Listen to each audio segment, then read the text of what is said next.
Hello everyone, मैं रश्मि चौबे। मेरे channel में आपका स्वागत है। आज हम बनाने जा रहे हैं मलाई से घी।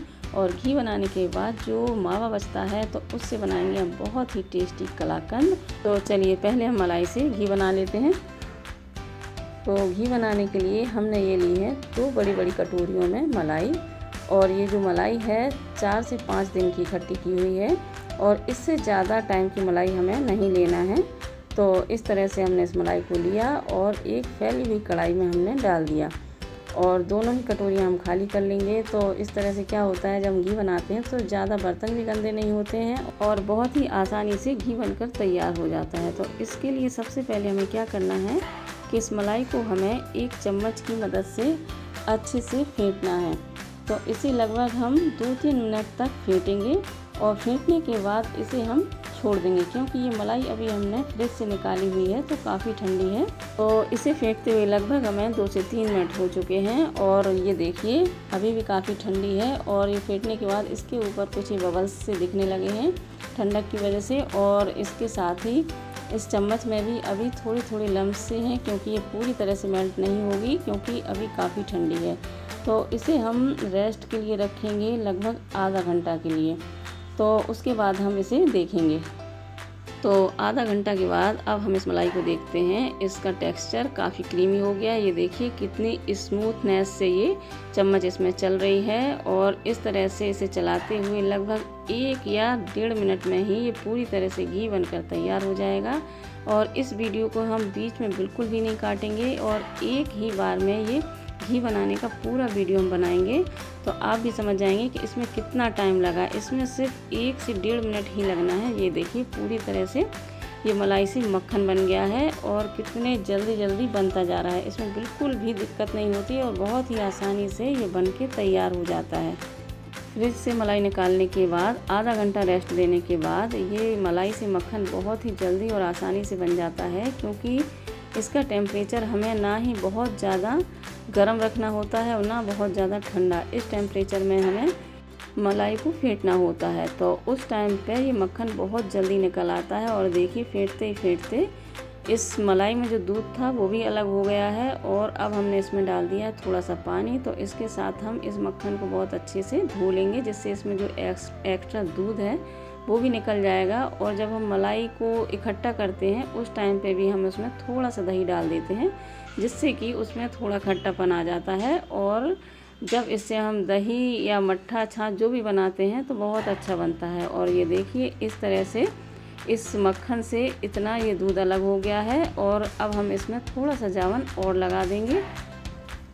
और अब इसके बाद हमने इसमें डाल दिया है 2 चम्मच फ्रेश दही, जिससे कि ये जो दही है बहुत अच्छे से जम के तैयार हो जाएगा। और साथ ही हमने अब ये जो मक्खन निकाला है तो इसको हम मेल्ट करके इसका घी बनाएंगे। तो इसके लिए अब हमें इसे चढ़ाना होगा गैस के चूल्हे पर। तो अब हम इसे चढ़ा देते हैं और साथ ही हमने गैस की फ्लेम को ऑन कर दिया है।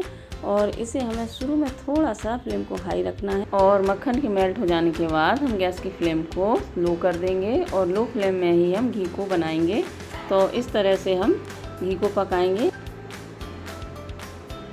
और ये देखिए 2-3 मिनट में ही पूरा मक्खन अच्छे से मेल्ट हो चुका है। और अब हम इसे थोड़ी थोड़ी देर में चलाते हुए पकाएंगे। और इसे पकते हुए लगभग 5 मिनट हो चुके हैं। और ये जब घी बनने की स्टेज में आ जाता है तब लास्ट में गाढ़ा होने लगता है। और गाढ़ा होते ही ये फट जाता है और इस तरह से दिखने लगता है। और तब भी हमें इसे थोड़ा थोड़ा चलाते रहना है, जिससे कि ये कढ़ाई की तले में ना चिपके।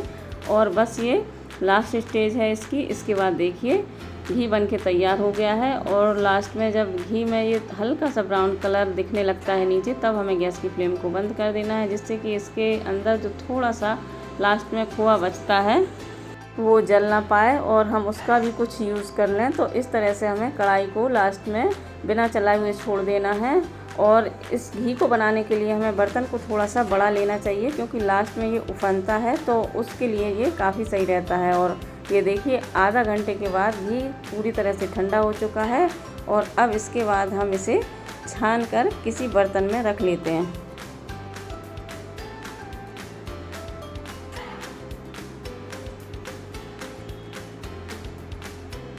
तो इस तरह से हमारा घी तैयार हो चुका है। और घी के बाद ये थोड़ा सा जो मावा बचा है और इसका भी हम थोड़ा कुछ यूज़ कर लेंगे। तो उसके लिए हम बनाएंगे इसका कलाकंद। तो उसके लिए हमने इसे रख लिया है और अब हम चलिए इसका यूज़ करते हैं। और घी तो हमारा तैयार हो ही चुका है। तो उसके लिए हम क्या करेंगे कि पहले कढ़ाई को हमने गरम किया, उसमें डाला हमने थोड़ा सा देसी घी और इस घी में करेंगे हम ये रोटियां फ्राई, क्योंकि हम जो कलाकंद बना रहे हैं उसमें हम रोटियों का यूज़ करेंगे थोड़ा सा। और इन रोटियों को हम इस तरह इसलिए घी में फ्राई कर रहे हैं क्योंकि उसमें जो मावा है उसमें भी घी है, तो हमें घी ही उसमें यूज़ करना है। तो इस कलाकंद में यूज़ करने के लिए हमने 2 रोटियां ली हैं, तो उसके हमने 8 पीस किए थे और इस तरह से हमने उन सारी रोटियों को तल लिया है। और ये देखिए रोटी हमने बहुत अच्छे से और क्रिस्पी तली हैं। तो इस तरह से इन रोटियों को तलने के बाद हम क्या करेंगे कि इनके हम छोटे छोटे टुकड़े कर लेंगे और मिक्सी के जार में डाल के हम इन्हें दरदरा सा पीस लेंगे।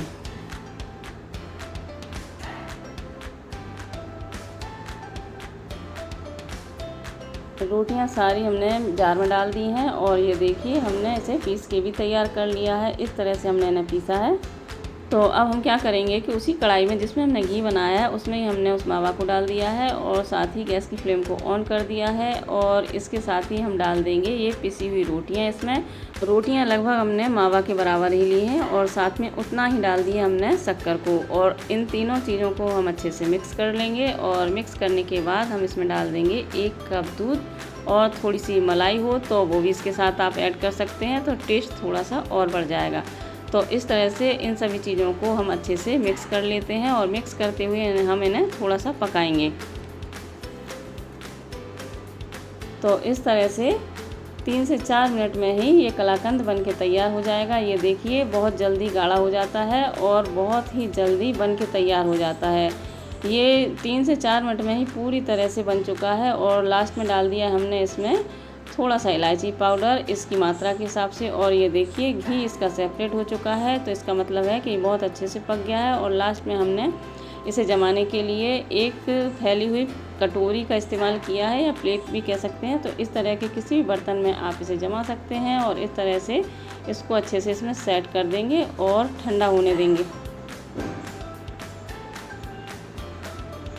और 2 घंटे के बाद हमने इसे देखा है, ये बहुत अच्छे से जम चुका है, पूरी तरह से ठंडा हो चुका है। तो अब हम इसे दूसरी प्लेट में निकाल लेते हैं और निकालने के बाद हम इसे किसी भी डिज़ाइन में कट कर लेते हैं। और ये कलाकंद देखिए बहुत ही जल्दी और बहुत कम इंग्रेडिएंट से और बहुत इस तरह की चीज़ से जो हम शायद यूज़ ना भी करें उस चीज़ से हमने इसे यूज़फुल बनाया है। और ये देखिए बहुत ही टेस्टी और बहुत बढ़िया कलाकंद बन के तैयार हो जाता है।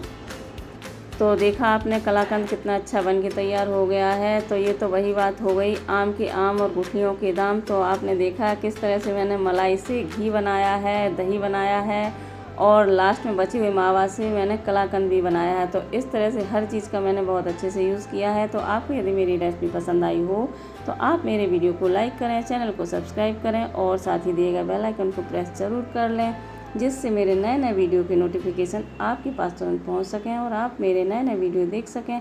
और कमेंट ज़रूर करें। Thank you.